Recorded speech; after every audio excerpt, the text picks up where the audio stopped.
Oi pessoal, eu sou o Alisson, você está no meu canal e hoje estou aqui com a Renata Miranda. Ela é administradora da Unipampa, psicanalista, escritora e palestrante.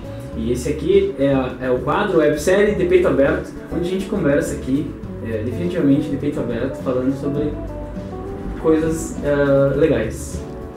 Eu fiquei bem feliz com o convite, Alisson, porque eu vi os outros vídeos que foram feitos com pessoas muito legais, com o Anderson, eu vi também com o Robson, então assim, ó, sabe, pessoas que eu admiro muito, então fiquei sabendo que o Heraldo também tá aí nessa série aí, então eu fiquei muito feliz de estar no meio disso, porque é uma honra pra mim, sabe, tá no meio desses nomes, assim. Fiquei bem feliz, assim, de poder participar desse teu projeto, que eu acho bem legal. Quem é a Renata Miranda? A Renata Miranda é uma metamorfose ambulante. Eu sou uma pessoa que aceita as minhas mudanças, os meus ciclos, porque eu entendi que a gente tá na vida para evoluir, que a gente tem várias fases na vida. E que a gente aprende todo dia, então a gente tem que se reinventar. Se reinventar. Então quando alguém fala assim, ó, que me conheceu há 10 anos atrás, na verdade ela tá com uma Renata muito desatualizada. Sim. Que ali já passou muita água embaixo dessa ponte, entendeu? E eu aceito as mudanças com muita facilidade, porque eu me sinto em constante lapidação. Então a Renata Miranda é uma mulher que a cada ano se melhora, sabe? Com erros. Eu me permito errar e aceitar, e eu erro muito, eu erro assim, ó. Faço cada burrada que eu digo assim, meu Deus, como é que eu fui ser tão burra, sabe? E percebe? Percebo e me reinvento e digo assim, ó, não, por esse caminho não tá dando, vamos por outro caminho. E tá tudo certo, né? Tudo certo. E eu acho que é isso que passa a ideia de que aquela guria é louca, aquela guria é fora da casa. Sou mesmo. Eu sou mesmo. Gosto dessa ideia. Eu gosto dessa ideia e passo isso pros meus filhos, sabe? Vai lá, quebra a cara, vê qual é que é e volta-se, sabe? E se reinventa. Não fica com aquela coisa do e se for assim, medo de errar, tu não ensina pra eles, não, porque o medo faz parte, né? E a gente tem que ter coragem. Coragem é agir apesar do medo. É tu entender que vai dar medo e que tu vai com medo mesmo. Vai com medo. Eu agora tô num processo que eu senti bastante medo, num processo de enfrentar um mestrado, 2 anos viajando, pegando estrada toda semana, todos os dias da semana. Isso me dá medo. Me dá medo porque é um risco, tem caminhões na estrada e eu vou ter que sair 5h30 da manhã pra estar na aula às 8. Tem toda uma exposição, Tem né? todo um risco alto que dá medo, mas eu vou com medo. Eu vou com medo porque eu sei por que eu tô fazendo isso. Então, a Renata Miranda é uma pessoa determinada, que age apesar do medo, sabe? E isso eu gosto de passar para as pessoas. Eu sou essa pessoa. Corajosa e determinada. Se eu fosse resumir em 2 palavras, corajosa e determinada. Qual é a tua missão? A minha missão é ajudar o maior número de pessoas possíveis enquanto eu viver, assim, ó, com o que eu aprendo, com o meu aprendizado. Então, toda vez que alguém passar por mim, ela tem que sair melhor do que antes dela ter chegado. Isso é uma coisa que eu tenho muito forte em mim. Assim, ó, não tô no mundo a passeio. Eu tenho que usar o que eu aprendo para alguma coisa. Então, não é só para guardar para mim. Preciso compartilhar. Por isso a necessidade de escrever. Por isso que lá na parede do meu escritório tem alguns livros ali que já são realizações minhas que eu assim, ó, eu quero um dia bordar aquilo ali, sabe, de livros pra ser eterno de alguma forma, pra continuar ajudando as pessoas, porque elas possam. Um livro, por exemplo, é um processo de pesquisa muito grande. Tu precisa pesquisar muito pra ver o que tu vai colocar naquele livro. E aí a pessoa vai ler aquilo ali, ela vai ter informações preciosas pra vida dela. Então, tu acaba se tornando eterna, porque aquilo que tu aprendeu ficou ali, tu vai aprender novas coisas, vai para um outro livro, vai aprender novas coisas, vai para um outro livro. Então, enquanto eu viver, eu quero distribuir tudo que eu for aprendendo, entendeu? A minha missão é poder aprender muito, compartilhar muito. E com isso, através das minhas palestras e dos meus livros, poder viajar muito. Então tem uma conexão, as coisas vão meu propósito de vida, elas vão se conectando. Então, quando a gente sabe para onde a gente quer ir, tu sabe o que tu vai fazer para chegar lá. Então, mesmo que demore, eu sei o que eu vou fazer para chegar lá. Tem a ver com a missão e propósito de vida. Tu já sabe o que tem que enfrentar para chegar lá. Exatamente. Quando tu não sabe, tu perde muito tempo e energia, porque daí tu vai para um lado, daqui a pouco tu vai para o outro, daqui a pouco... né? E mesmo que eu me reinvente, mude, tudo que eu faço converge para o mesmo ponto de missão de vida e propósito, que é contribuir com a vida das pessoas com aquilo que eu aprendo, me permitir mudar, mas ser assim, ó, palestrante, que é o meu ponto de propósito da vida, viver de palestra, que é o que eu quero. Dentro de 10 anos eu quero só viver de palestras, contribuindo com a vida das pessoas, sempre agregando na vida das pessoas e viajando pelo mundo, sabe? A hora que eu consegui fazer isso, eu atingi meu propósito de vida, eu atingi minha missão na vida.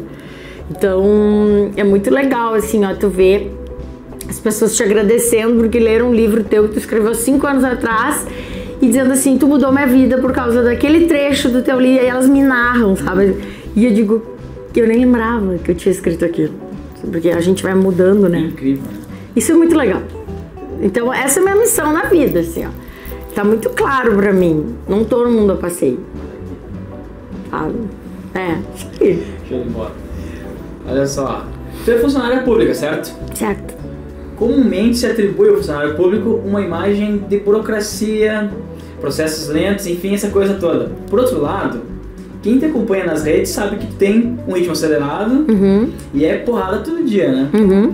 Como tu te enxerga nesse contexto? Eu me considero uma pessoa... O empreendedorismo ele não precisa ser ligado a ter uma empresa, né? Pode ser empreendedor dentro do serviço público. Eu me considero empreendedora no serviço público porque eu teria a opção de fazer as horas bunda, que a gente chama, de chegar, sentar com a bundinha na cadeira, fazer o horário e ir embora. Eu teria essa opção. Cumprir o horário. Eu tenho vários colegas que fazem isso e são felizes. Perfeito. Mas eu não consigo. Então eu tenho a opção dentro da universidade de fazer a extensão universitária, que é a integração universidade-comunidade. E ali eu percebi, pelo meu perfil, que eu conseguiria me realizar fugindo daquela posição de horas bunda, sentadinha e cumprindo o horário, que não combina comigo. Aí, quando eu entrei na universidade, foi em 2007, em 2008 eu descobri que eu poderia fazer extensão universitária, e eu não parei mais. Isso não era bem claro, então? Não era bem claro, eu achei que eu faria horas bunda. Tá? Tipo, eu tenho que fazer isso, sentar aqui, fazer o que eu tenho que fazer e ir embora. E deu. Parte burocrática e deu. Que eu cuido de gestão de pessoas dentro do campus, então eu cuido da parte de RH, folha ponto, super burocrático, folha ponto, as férias, aquelas coisas todas. Só que é na extensão universitária que eu me realizei, porque aí eu fui para a sala de aula, dar aulas de empreendedorismo, gestão de negócios, jovem empreendedor. Eu comecei a plantar sementinhas nas pessoas, que se alinha à minha missão de vida, de querer transformar o mundo de alguma forma, porque uma coisa me incomoda muito. As pessoas reclamam de tudo o tempo inteiro. As pessoas falam da política do Brasil, da política do mundo, elas sabem tudo, elas sabem o que os Estados Unidos devem fazer, elas sabem o que o presidente do Brasil deve fazer, só que elas não fazem nada pela comunidade delas, pela rua delas, elas não fazem nada nem na frente das suas casas. Isso me incomoda muito. Então, na extensão, eu consigo ser um agente de transformação. Eu consigo ser a peça que faz alguma coisa pela sua comunidade, ao invés de ficar reclamando, batendo boca pela política do Brasil, pela política do mundo. Tu põe uma engrenagem pra girar.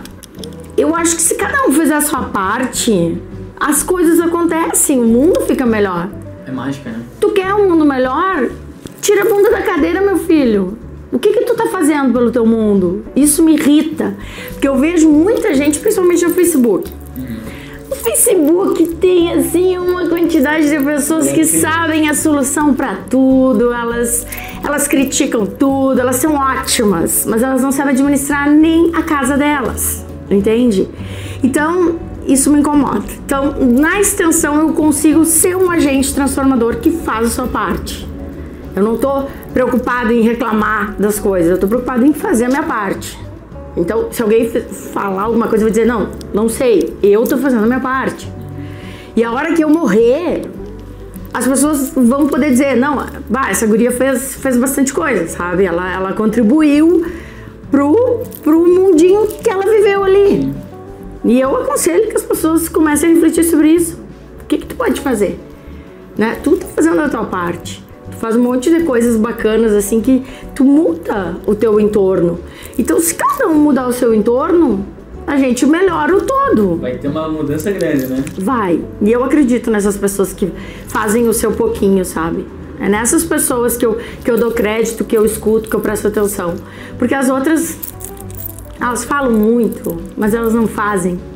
E eu, assim, ó, não dou bola pra quem fala, eu dou bola pra quem faz. Eu olho pra atitude das pessoas, eu não olho pro que elas falam. Falar, o cara não fala, até papagaio fala.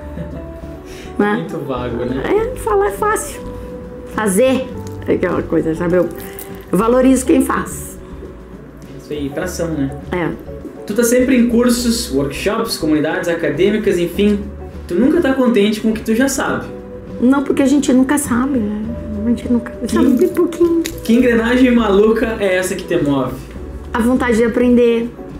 Olha ali na minha parede, os meus valores. Tu tem que saber os teus principais valores para alinhar as tuas escolhas aos teus valores. Os meus principais valores estão ali na minha parede para ficar bem claro para mim. Família, saúde, espiritualidade, amor, reconhecimento. Gosto de ser reconhecida. Onde eu não sou reconhecida, eu pulo fora. Porque eu acho que aquele teu esforço, ele tem que ser reconhecido. E eu gosto de reconhecer o esforço das pessoas que estão na minha volta também. Sucesso, que é... Para cada um de nós tem um significado diferente. É bem relativo, né? Para mim é quando eu tenho um objetivo e eu luto por aquele objetivo, eu vou lá e eu tenho a conquista. Então isso é um sucesso. Aprendizado contínuo, ó. Aquilo ali é um valor para mim. Eu nunca parar de buscar informações. Conhecimento. Nunca parar, porque a gente, quanto mais tu aprende, mais tu vê que tu não sabe nada. Cada vez parece que a gente se sente mais ignorante, né? Sim, total. Aí que eu vejo como eu sou pequena, como eu sou um grãozinho de areia no universo, e que eu tenho muito pra aprender, e que eu tenho pouco tempo de vida pra aprender esse muito. O tempo é limitadíssimo, né? É muito limitado. Então eu tento aprender as coisas que me dão prazer, que é assuntos de comportamento humano, neurociência. Eu tento focar nesses assuntos, que é o que eu mais tenho paixão, porque eu não tenho tempo para estudar tudo. Mas eu gosto muito, né? Mas eu gosto muito de, por exemplo,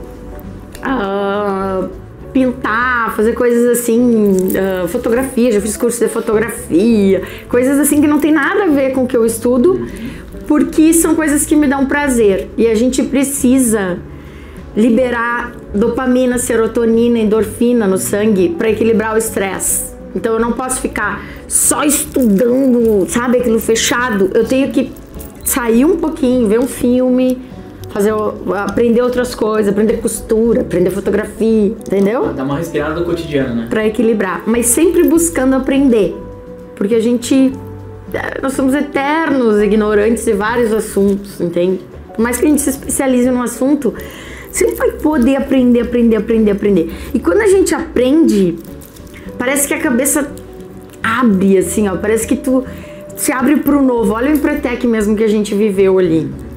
Eu fiz vários cursos eu sou formada em administração de empresas e eu nunca vivi nada parecido como o Empretec.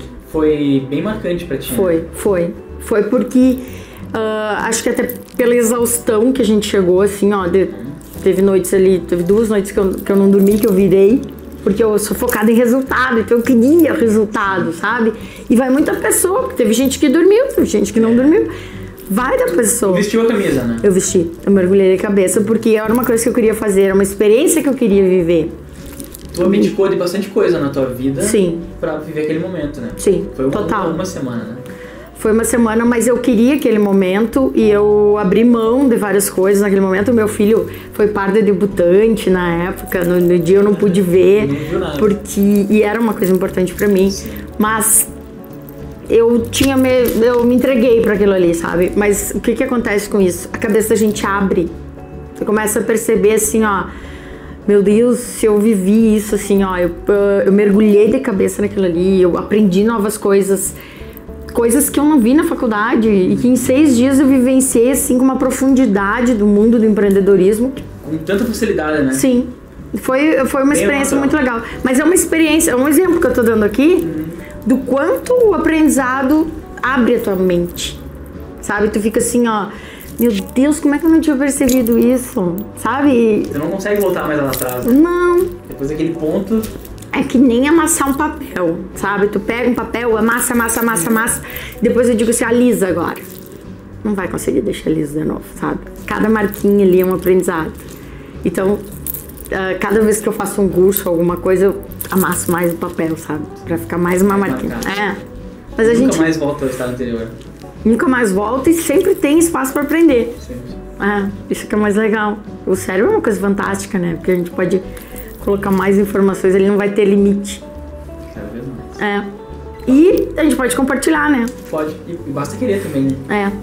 Mas eu acho que é aí que é a grande sacada. Se tu quer ter sucesso nas coisas que tu faz, tu precisa fazer com que os outros tenham sucesso. Tá? Quando tu consegue compartilhar e fazer com que os outros se beneficiem, tu cresce junto, sabe? Tu não consegue crescer sozinho. Tu precisa fazer que isso seja em conjunto, seja coletivo. Talvez cresça, mas vai logo ali, chama limitação, né? Não vai longe, né? Não vai longe. Por exemplo, um grande empresário, olha quantas famílias ele leva com ele. Ele faz as pessoas crescerem, ele investe nas pessoas, ele acredita nas pessoas. E aí aquele empresário que é munheca, sabe? Aqueles que não vou aumentar minha equipe. Monopolizador. Não vou ensinar o que eu sei, ele não expande. Ele poderia fazer mais. Ele vive no mini reino dele, né? Sim. O segredo é fazer com que todo mundo tenha sucesso junto contigo. Se tu quer ter sucesso, né? Aí pode ser que alguém diga assim, não, mas eu tenho sucesso. Não, poderia ter mais se tu fosse uma pessoa que compartilhasse, que fizesse os outros, não com aquele interesse sempre do lucro, mas com o interesse de beneficiar as pessoas, de fazer a tua comunidade crescer. Gerar valor de Exatamente. fato, né? Eu acredito muito nisso, do coletivo. Sim, no ambiente colaborativo, né? Eu gosto muito disso, dessa ideia de todo mundo crescer junto. Você estava falando antes que tu faz tanta coisa que tu nem sabe exatamente o que tu faz, né? Tu já chegou em um momento a se sentir descontente por talvez não conseguir se olhar no espelho e definir que tu era bom naquilo, por não saber? Olha, o coaching me ajudou muito, o autoconhecimento, assim, o coaching é autoconhecimento, é tu descobrir quem tu é e naquilo que tu é boa, sabe? E olhar para os teus pontos fortes, parar de olhar para os pontos fracos. Isso é o coaching, né? Em resumo. Então eu acabei fazendo aí o curso do coaching, life coaching, coaching executivo, coaching financeiro, coaching de carreira. E eu comecei porque adorei essa coisa da gente se conhecer em tudo que é aspecto. E aí eu comecei a ver que eu tinha facilidade para comunicação. Tanto faz eu ter falar com 5 pessoas, ou com 500 pessoas, ou com 5.000 pessoas. Faz quanto tempo isso? Faz 2015. 4 anos. 4 anos. Então, quando tu não sabe pra onde tu vai, tu fica perdido. Então, qualquer caminho serve. Eu ficava assim, ó. Eu trabalhava no Unipampa, eu dava aula. Perdida. Completamente perdida. Isso foi uma virada de chave pra ti. Foi uma virada de chave. Então, veio o coaching e eu disse assim, só um pouquinho. No que eu sou boa? Eu sou boa em escrever, sou boa em conversar fiado. Se deixar, a gente fica aqui 5 horas. Eu tenho facilidade, não tenho vergonha nenhuma de encarar plateias enormes. Não tenho problema nenhum com isso. Só que aí, como era um talento, quando tu tem um talento, tu não nota que é talento, porque é natural pra ti. Entende? Então eu comecei a ver que era um talento. Aí eu disse, só um pouquinho, então eu vou, ao invés de ficar dando aula de graça na extensão, porque a vida toda eu dei aula de graça, né? Ai meu Deus, não vou ficar com os peitos levando no meio do negócio, né? Quando eu vejo o negócio.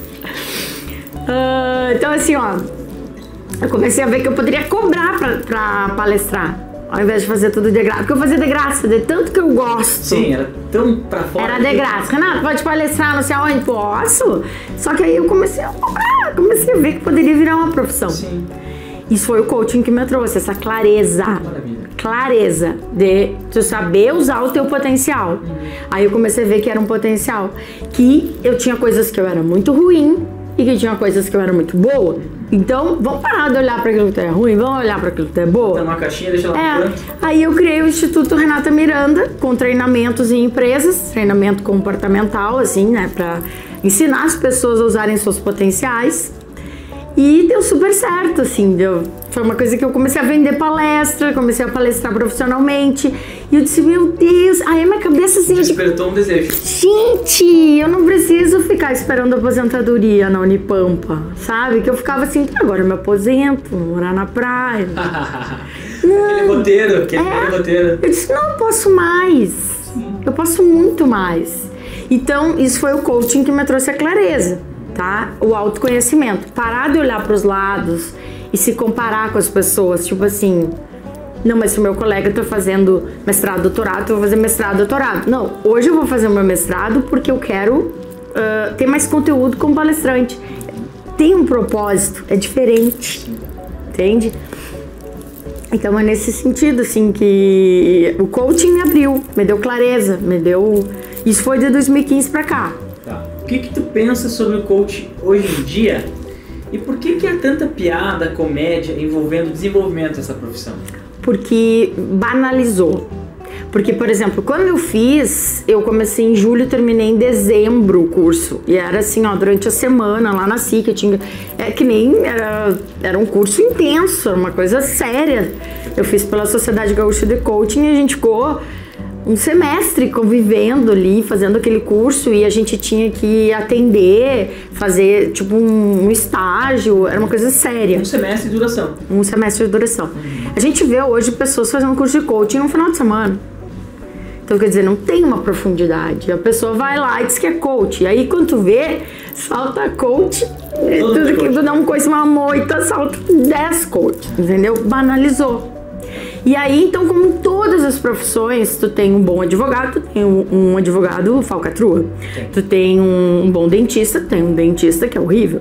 Tu tem um médico que é ótimo, tu tem um médico que não vai a congresso nenhum, é uma porcaria.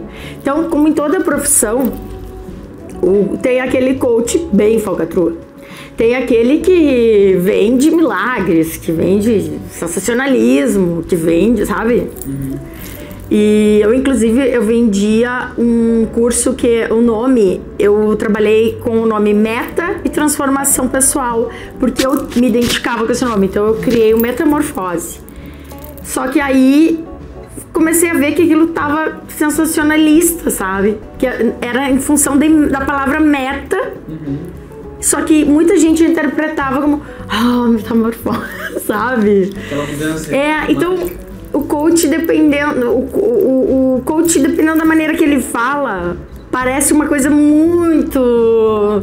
Meu Deus, as pessoas vão entrar numa máquina e não é isso. Místico. É um negócio de autoconhecimento, é tu mergulhar dentro de ti e tu extrair o melhor de ti. Só que não é qualquer pessoa que sabe fazer isso, entende? Que sabe levar isso com seriedade.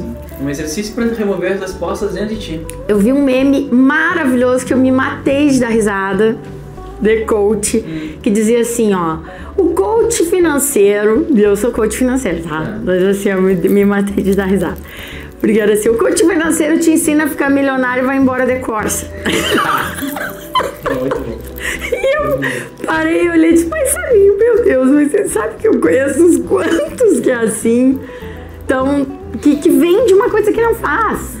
Existe uma coisa chamada congruência sistêmica, que a gente aprende no coaching, aliás, que é o áudio bater com o vídeo. Aquilo que tu faz tem que bater com aquilo que tu fala. Perfeito. Então eu não posso chegar pra ti e dizer assim, ó, olha, eu vou te ensinar a lidar com as tuas finanças, tá? E eu sou uma porra louca que não sei lidar com as minhas finanças. Que devo pras pessoas, que não cumpro com os meus compromissos, entendeu? Não, eu tenho que, aquilo que eu falo tem que bater com aquilo que eu faço. E como a gente vê assim, ó, de pá, não é pouca gente, é muita gente que, eu sou coach, e tu vai olhar, a vida é uma droga, porque no coaching a gente aprende a equilibrar a roda da vida. Então tu cuida da tua saúde, tu cuida das tuas finanças, dos teus relacionamentos, teu equilíbrio emocional, tua espiritualidade, tu tem que equilibrar isso. E a gente tá em constante desequilíbrio. Eu não sou o exemplo do equilíbrio. Tem horas que eu dou cada berro com meus filhos que eu digo assim, daqui a pouco, meu Deus, eu preciso voltar e ser uma pessoa equilibrada. Então assim, ó, não é que tu seja um super humano, mas tu tem que buscar o equilíbrio. Buscar o equilíbrio. E tem gente que, tu olha, meu Deus do céu, como é que essa pessoa tá... Não tem condições. Não tem condições. Aí vira chacota. Se o coaching funciona, funciona porque eu como coach, eu consegui resultados incríveis com os meus coaches, que são os clientes, são chamados coaches, tá? E assim, ó, de transformações pessoais, tanto de perder peso, de pedir divórcio e revolucionar a vida, de mudar completamente a carreira, entende? Pessoas que tinham uma carreira mudaram completamente, por quê? Porque olharam pra si, porque descobriram seus pontos fortes e aí vem a transformação. Então funciona para quem quer, funciona para quem tem comprometimento, funciona para quem tá 100% comprometido com o resultado que quer obter. Agora, se tu chegar pra mim e diz, Renata, eu quero perder 15 quilos em 6 meses, é possível? É possível. Tu quer? Quanto tu tá comprometido com isso? Aí tem os que me respondem, 70% eu tô comprometido com isso. E aí eu digo, bom, então eu vou te devolver teu dinheiro, tu vai pra casa que não é o teu momento. Tu volta quando tu tiver 100% comprometido. Porque não é o coach que gera mudança, é a pessoa. A pessoa, ela tem que querer, senão tu não... O coach viabiliza. Claro, o coach é só um provocador. Porque existe assim, ó, o consultor, que vai tirar uma consultoria para perguntar sobre isso. Existe o coach que vai te provocar com perguntas, mas ele não vai te dizer nada, ele só vai te provocar, tá? E tem o mentor, que vai te dizer o que fazer. Então, o coach é só provocador. Ele não pode julgar, ele não pode jogar o mapa dele em cima do cliente, porque, por exemplo, as minhas crenças, eu venho toda uma linha de crenças da minha criação. Eu não posso jogar em cima da tua linha de criação, daquilo que tu acredita. Eu só tenho que te provocar. E eu não tenho que te julgar. O não julgamento é muito forte pro coach. Então, é um exercício bem difícil. Isso aí eu tive que exercitar muito. Porque quando eu vi, eu já tava julgando. Não, tu tem que fazer assim, tu tem que fazer assim. Eu queria ser mentora. Eu já queria fazer mentoria. E daqui a pouco eu não posso dar opinião. A pessoa que sabe da vida dela. E é muito difícil. Porque a gente, quando vê, tá querendo dar pitaco na vida dos outros. Mas cada um sabe da sua vida. E parece que é meio natural da gente, né? A gente tem a solução pra todo mundo. Só que assim, ó, quando perguntam qual é a solução pra tua vida? Vamos mudar de assunto que eu não sei. Eu sei da tua, da minha eu não sei. Mais fácil. É muito difícil olhar pra dentro. Mais fácil olhar pros outros. Né? E aí o coaching funciona assim, pra quem quer e pra quem tem um coach sério, né? Alguém sério que sabe fazer coaching. Fez um curso de pelo menos um semestre. Pelo menos, eu acho, né? No final de semana não vai conseguir, assim, ele é muito raso. Esse é só gerador de memes mesmo. Não. E aí acaba caindo nas piadinhas, né? Eu entendo. Super entendo. Porque tem umas criaturas que a gente olha e diz, pelo amor. Mas tudo que a profissão tem. Aí a gente tem que aguentar. Como coach, eu tenho que aguentar as piadas. Eu sei que eu não sou assim. Tu tá segura de si, né? Tô segura. A autoconfiança é importante, tu saber assim, ó. Não é que tu se ache, mas é tu saber, tu confiar no teu taco. Tu sabe que tu estudou, que tu tem uma certa profundidade de conhecimento, que aquela piada não tá servindo pra ti. Então o chapéu não tá servindo pra mim. Eu não me ofendo com aquelas piadas. Eu sei que eu consigo os meus resultados. Quer saber se é bom ou não? Olha pros resultados. Olha para os resultados. Qualquer pessoa, qualquer profissional. Quer ver se o profissional é bom ou não? Olha para os resultados.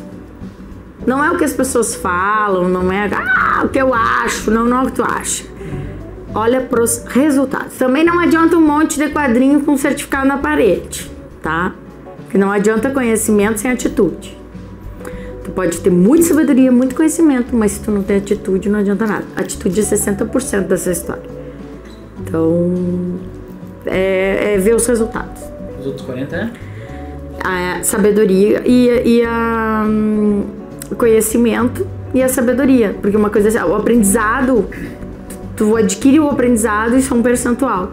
Tu tem muita sabedoria Isso é um outro percentual. Só que a atitude é 60%. É o que tu faz com aquilo que tu sabe. É o que manda. É. O que tu faz? Então, não, na verdade é chá. Conhecimentos, habilidades e atitudes, tá? Então, é um triângulo, assim, que a gente faz. Então, tu tem que ver que essa base, assim, é de conhecimento. Aí, como que tu vai transmitir esse conhecimento, uma habilidade que tu tem, e a atitude que manda na história. O que tu faz com aquilo que tu sabe. Porque não adianta, eu sei pra mim, mas eu guardo aqui, eu sou uma pessoa que sabe muito, que lê muito, mas fica guardadinho. Aí não adianta. Tu tem que passar pra frente, tu tem que usar isso, tu tem que... Entendeu? Não adianta só ler e guardar. Não tá resolvendo nada no mundo, né? Não. Mas tá, ó. Não, aí tu vai morrer com essa informação, não vai fazer nada. Pelo menos o ego tá gordo, né? Não. Não adianta. Não adianta. É. Vamos dar uma mudada aqui, ó. Em função de uma experiência frustrada, seja na vida amorosa ou profissional, as pessoas muitas vezes vivem um longo período de luto atreladas àquela experiência passada. Como que faz para dar um ponto nisso, dar um nó e seguir em diante, seguir a vida? Parar com a vitimização, ter autorresponsabilidade. Que as pessoas se fazem muito de vítima, elas jogam muita culpa nos outros, sabe? Quando um relacionamento não dá certo, a pessoa diz, eu tenho dedo podre, os homens são todos iguais. Homem não presta. Homem não presta, porque eu tenho um azar, porque assim, a culpa é sempre do outro. Sempre do outro. E a pessoa volta para um ciclo de erros, ela está sempre fazendo do mesmo jeito, porque ela não tem a autorresponsabilidade. Que é tu olhar para a situação e dizer assim, que culpa eu tive nessa situação? E o que eu posso fazer diferente? Porque tu não muda ninguém, mas tu te muda. Então, sim, se tu quiser, mas tu tem o poder da mudança, tu tem o poder de conduzir a tua mudança interna. Mas eu não posso chegar e dizer, Alisson, tu vai mudar por mim.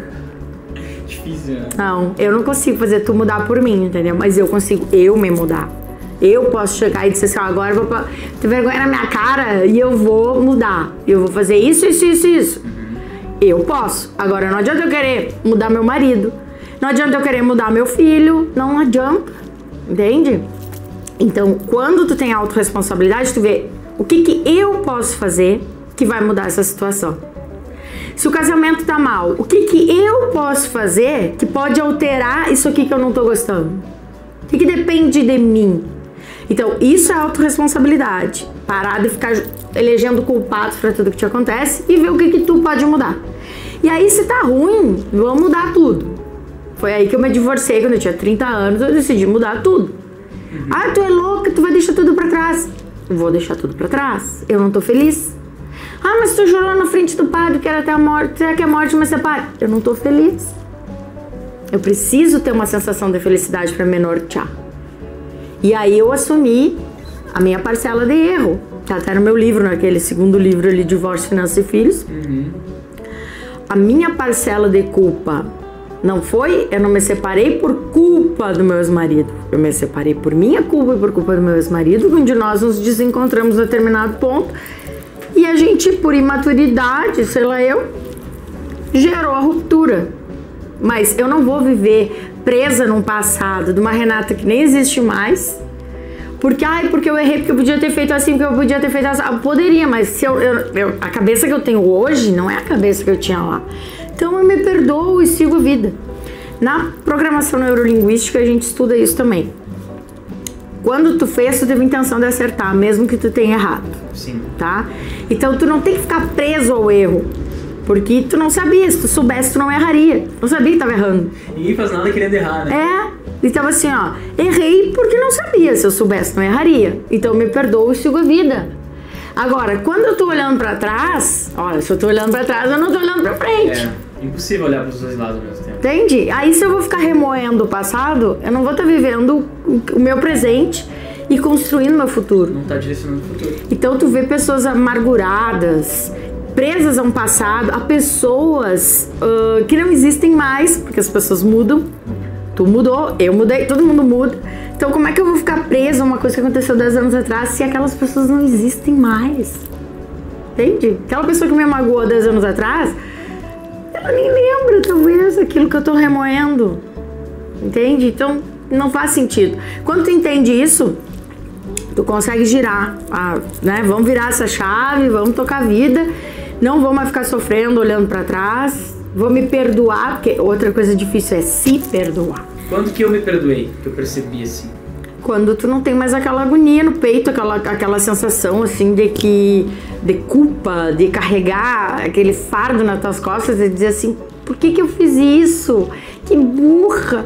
Por que eu errei? Tá se autoflagelando. Gente, tu errou porque tu é um ser humano, porque tu vai errar mais 1 bilhão de vezes, porque errar faz parte do jogo, porque cair faz parte do jogo, assim como levantar, entendeu? Então tá tudo bem, sabe? Eu adoro essa frase, tá tudo bem, porque tá tudo bem, entendeu? Deu uma baita... tudo aqui na Terra. Gente, deu uma baita numa merda, mas tá tudo bem, como é que a gente corrige, sabe? Vamos lá, vamos seguir. Mas isso também tem a ver com personalidade. No Enneagrama a gente estuda isso. Então assim, ó, eu tenho uma personalidade que faz com que eu vire a chave e siga, porque eu fujo da dor, eu sou tipo 7 no Enneagrama. Eu fujo da dor, eu não gosto de ficar perdendo tempo no sofrimento. Só que, dependendo da personalidade, a pessoa quer ficar no sofrimento, ela quer remoer.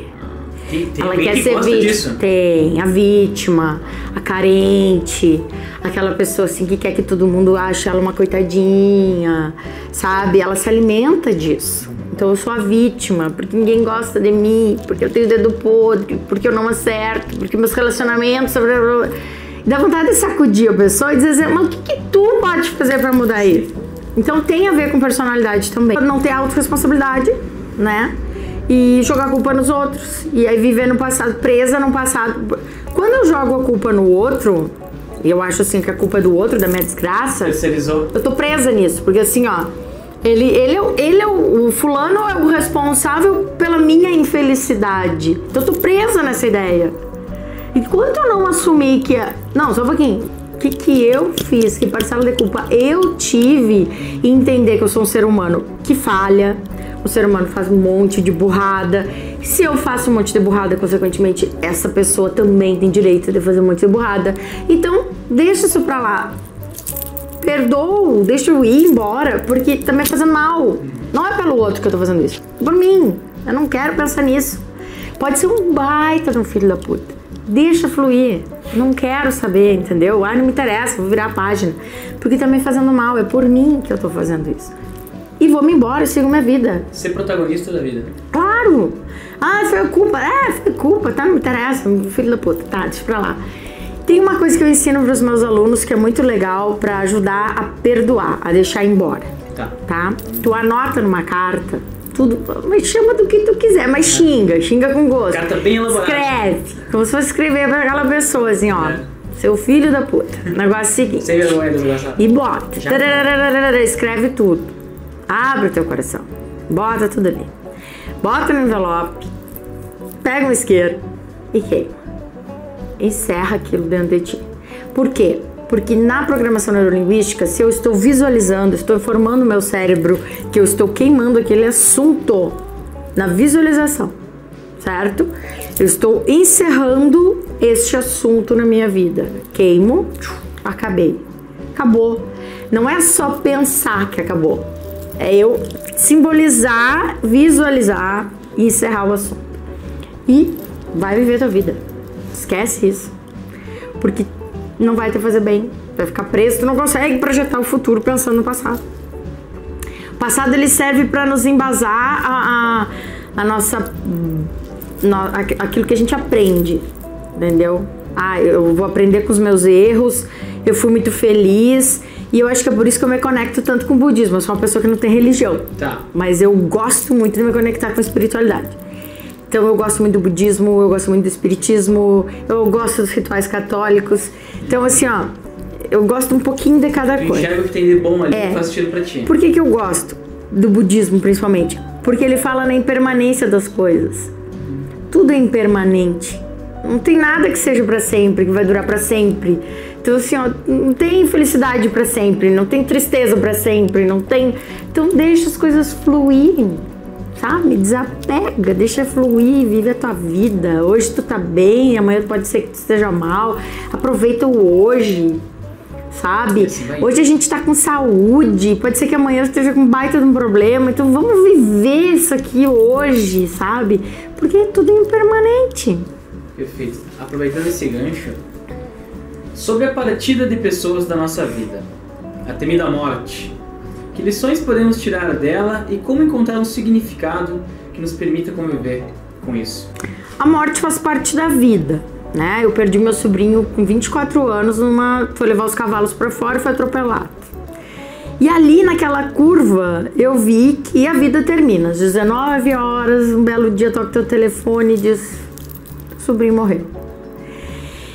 Essa morte me trouxe um significado muito forte de vida, da necessidade de aproveitar minha vida, e foi muito forte pra mim porque eu sempre escutava as pessoas falando assim: aproveite a vida é curta, e a gente entra aqui e sai ali porque a vida é curta, esse clichê, frase clichê. Eu disse: gente, a vida é muito frágil. Um guri cheio de vida, um guri assim, musculoso, um guri forte, um guri... Acabou a vida dele assim do nada, entende? E aí eu comecei a ver, mas eu posso ali na esquina acabar minha vida, tu, qualquer um de nós. Qualquer momento. É assim, é do nada, é de uma hora pra outra. E as pessoas que tu mais ama, sabe? E elas deixam uma história de vida pra trás e faz parte. Tu sabe que isso vai acontecer, tu sabe que tu vai morrer, eu sei que eu vou morrer, eu sei que os meus pais vão embora uma hora, eu sei, todo mundo sabe. Mas por que é tão difícil então quando acontece se todo mundo sabe que vai? Então assim, pra mim, a única explicação de morte e por isso que eu gosto do kardecismo, porque eu acho que eu gosto de estudar inclusive teosofia para ver a parte científica. Porque eu não gosto assim, que tu me diz e eu vou acreditar. Não, eu gosto de estudar e ver coerência nas coisas. Eu acredito em encarnação. Eu acredito na evolução do teu espírito. Então, por isso que tu tem que passar por certas experiências na tua vida. Então, o Marcos, ele tinha que cumprir uma missão na vida. Ele, a minha irmã, nossa família, né? Enfim. E aí ele viveu aquele momento e acabou. É hora de sair e a gente aprender com isso. E aí gera uma dor, todo mundo aprende com essa dor e convive com essa dor não passa. É uma coisa que eu acho que nunca vai passar, a saudade nunca passa. E a namorada estava grávida e descobriu na missa de 7º dia. E aí hoje tem o João Marcos ali, que é uma alegria para as nossas vidas. Então tudo tem um porquê. Tudo tem um porquê. Nada é por acaso. Nada é por acaso de uma pessoa nascer paraplégica, sabe? Tem um porquê. É a nossa evolução, a evolução do nosso espírito. E por isso uma necessidade de querer que a minha existência não seja uma coisa banal. Eu tô aqui, eu preciso fazer o melhor que eu puder para as pessoas que estão na minha volta. Eu preciso fazer sentido, a minha existência tem que fazer sentido. E tudo que eu tiver que sofrer, eu vou sofrer porque eu tenho que sofrer. Então, se eu passei pela morte do meu sobrinho, eu tenho que passar por isso. Eu tô evoluindo o meu espírito. Alguma eu aprontei na outra vida e eu tô resgatando. E que Deus me dê força pra eu resgatar. E vamos lá. E se tiver mais coisa pela frente, que eu seja forte, que eu encare. E que bom que eu tenho essa como é que eu vou dizer, essa consciência de não me fazer de vítima, de achar assim, por que comigo, meu Deus? Por que não fui com outro? Fica um longo período de tempo que sabe a vida toda se queixando. Foi comigo porque tinha que ser comigo, foi com a minha irmã porque tinha que ser com a minha irmã, entende? Então, a única explicação que eu vejo é a nossa evolução, os nossos resgates kármicos, eu acho mais lógico. Então, se eu for analisar cientificamente o porquê das coisas, se a gente vai começar a esmiuçar isso, é muito louco falar sobre isso, porque cada um entra em crenças e aí cada um... É muito particular. Cada um vai ter a sua visão, mas essa é a minha visão. Hoje é o teu vídeo. Em relação à morte, tá? Em relação à morte, como lidar com a morte. Porque a morte faz parte da vida. Só que, poxa, morrer com 24 anos, que droga! Então tu pensa assim, a morte faz parte da vida, mas todo mundo quer morrer velhinho. Né? Pelo menos a gente, é aquele roteiro, né? Uma coisa toda, uma história. Exatamente. Fica velhinho. Só que não é assim. A vida é frágil. A vida é frágil. A gente vê crianças morrendo aí com 5 anos, com 4 anos. tem um porquê desses pais passarem por isso, dessas crianças passarem por isso. Então, sempre eu penso assim, que Deus me dê força e sabedoria pra entende? Lidar com isso, porque não é falta de sorte, não é porque eu tenho que passar. Então que a gente tenha força, que a gente aceite, porque não tem o que fazer. Não foi a gente que causou, entendeu? Que a gente aprenda com isso e nunca culpando ninguém, sempre levando a vida adiante e sendo forte com isso, sabe? Porque não depende da gente, tem coisas que não dependem da gente, mas que a gente tem que tirar aprendizado. Sem a vitimização. Ah, eu sou coitadinho. Sou coitadinho porque perdi meu sobrinho. Não. Eu digo pra minha irmã, cada mãe pega a sua dor e faz com ela o que bem entende. A minha irmã agora ficou no hospital, ela ficou num quarto que era de uma mãe que perdeu o filho e fez um quarto pro hospital em homenagem ao filho. E a minha irmã, que perdeu o filho, ficou nesse quarto. Por acaso? Por acaso. Tá. E aí eu disse pra ela assim... Eu cheguei e falei, Roberta, olha só que interessante, né? Vocês duas viveram a mesma dor. E agora tu tá vivendo essa experiência de ver que essa mãe pegou a dor dela e transformou em algo bom. Uhum. Ressignificou. Ressignificou. Ela homenageou o filho. Então, quer dizer, tá ali o nome do filho na porta, sabe? E transformou... Sempre, né? Tu vê a mãe do Thiago Gonzaga, né? Que fez acho que a Balada Segura. Não? Então, cada um pega a sua dor e usa... Como quer. Como quer. Uns podem se fazer de vítima, outros podem pegar aquela dor e transformar em algo bom que beneficie outras pessoas. Só que não tem o que fazer. Depende de cada um. Não tem o que fazer. Não depende da gente, né? Esses acontecimentos. A gente tem que saber lidar com isso. Tem alguma coisa que tu gostaria de falar para as pessoas que estão nos assistindo, que têm interesse em Renata Miranda? Eu acho assim, ó, que se eu fosse escolher, pra gente resumir a nossa conversa, se eu fosse dizer alguma coisa para as pessoas, 3 palavras para as pessoas usarem na vida que eu acho fundamental. Agora eu esqueço as palavras, aí vai tudo pra água abaixo, tá? Seria autorresponsabilidade, resiliência e empatia. Se as pessoas tiverem autorresponsabilidade de assumir as rédeas da própria vida, bem clichê, eu assumir, vou dizer que manda essa porra sou eu, sabe? Sou eu que vou fazer minha vida, independente do que os outros pensam, independente do que minha mãe acha, do que meu pai acha, do que minha avó acha.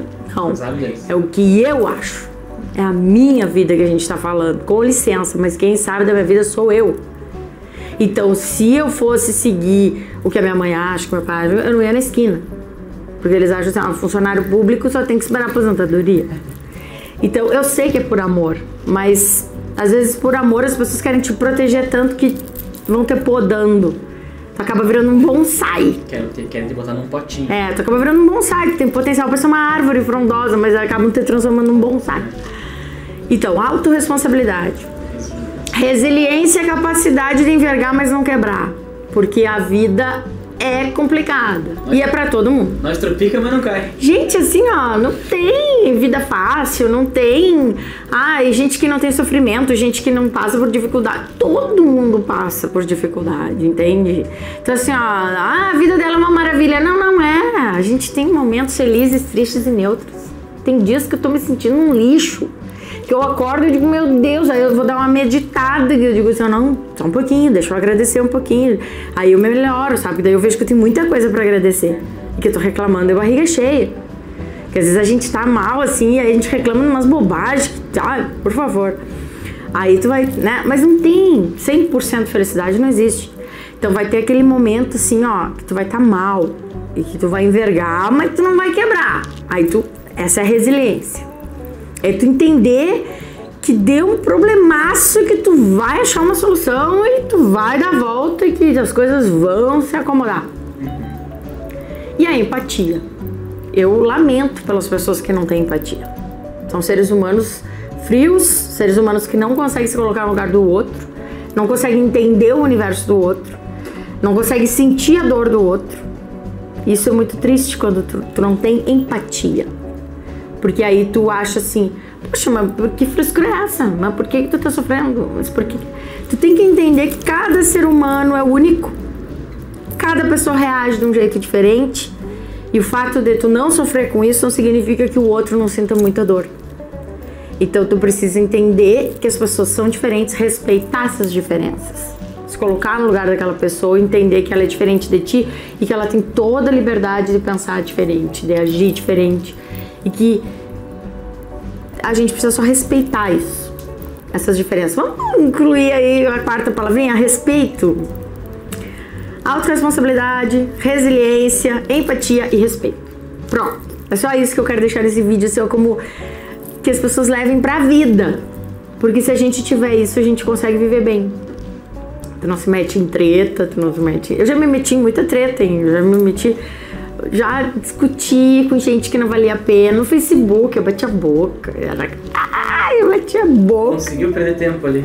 Ai, teve uma época que eu bati a boca por tudo. E até que um dia eu disse, por que eu tô batendo a boca? Gastando energia, gastando muita meu energia. tempo. Brigando com umas coisas nada a ver. Então... Pessoas que tu nem conhecia às vezes. Não, às vezes era coisa do rádio que reclamavam. Ou eu queria defender uma ideia minha. Eu fiz um projeto de extensão chamado Te Amo Caçapava. E aí ele durou 4 anos. A gente plantava florzinhas pela cidade, fazia as crianças pintarem as praças. E um dia eu discuti com uma pessoa que falou: por que tu não vai cuidar dos buracos da rua? Fica plantando flor, não sei o quê. Gente, não era nem pra eu perder meu tempo com essa pessoa. Hoje, se isso acontecesse, eu não ia nem dar resposta. Entende? Podia chegar pra ela e dizer assim, olha, essa é uma causa em aberto, tu pode abraçar ela. Por que tu não vai tapar o buraco da rua? Mas eu discutia, eu batia a boca. Hoje não. Hoje eu tô calma, serena. Hoje tu percebeu onde vale a pena e onde não vale a pena te gastar. Administração do tempo. A gente tem pouco tempo. Foco, né? Eu tenho pouco tempo pra cuidar do equilíbrio da vida que tá sempre desequilibrado. Então eu tenho pouco tempo pra cuidar da minha saúde, pra cuidar do meu equilíbrio emocional, pra cuidar das minhas finanças, das pessoas que eu amo, dar atenção pros meus pais, dar atenção pros meus filhos, dar atenção pros meus amigos, dar atenção pro meu marido, pra minha espiritualidade, pros meus hobbies, porque eu tenho que ter um tempinho pra amenizar. Só teu. Pra equilibrar adrenalina e cortisol. Eu preciso liberar dopamina, liberar serotonina. Então, poxa, eu tenho tão pouco tempo pra fazer isso. Por que as pessoas perdem tempo? Brigando, discutindo, batendo boca. Não dá tempo, entendeu? Não dá, né? Tempo é prioridade. Aquilo que tu dá prioridade, tu tem tempo. Então, eu não tenho mais tempo pra ficar batendo boca. Você cria, né? A gente aprende. Eu não tenho mais tempo pra perder com gente que não vale a pena. Então, isso que eu quero deixar assim de resumo pra gente fazer o fechamento. Porque se deixar eu e o Alisson conversando aqui... Vai ter que fazer 5 episódios.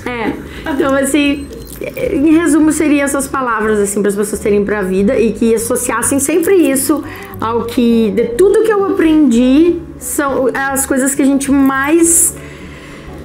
assim, que mais vale a pena ter na vida, assim, a autorresponsabilidade, repetida não, a autorresponsabilidade, a resiliência, esqueci, a empatia e o respeito.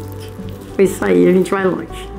Uma vida tranquila, vida que a gente vai fazer muitas coisas boas, assim, vai deixar um legado, né? Quando a gente morrer, as pessoas vão sentir falta. Alguém vai. Alguém.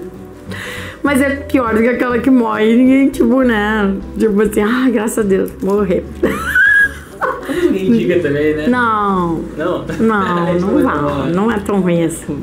É isso, pessoal. Esse foi o Peito Aberto com a Renata Miranda, administradora da Unipampa, psicanalista, wannabe palestrante, palestra da vida, coisa boa, maravilha. E espero que vocês tenham gostado da nossa conversa. Curtam o vídeo se gostaram, comentem aí, isso ajuda o algoritmo a nos ajudar. E se inscrevam no canal também. E é isso, Renata. É isso. Gostou da experiência? Eu gostei. Eu gosto muito de falar, né? Então, assim, eu gostei muito. Eu acredito que sempre é válido para quem tá assistindo, para quem tá num momento assim que precisa ouvir essas palavras, sabe? E o mundo vai girar, a nossa vida vai continuar. Talvez um dia a gente morra, mas esse vídeo vai estar lá no ar. E as pessoas vão estar se beneficiando disso de alguma forma. Então é muito legal isso. Eu gosto muito dessa ideia, assim. Pra mim foi um prazer, né? Sempre um prazer conversar contigo. Tu é uma pessoa super pra cima, super alto astral, assim, que levanta o astral da gente. E eu gosto muito de pessoas assim.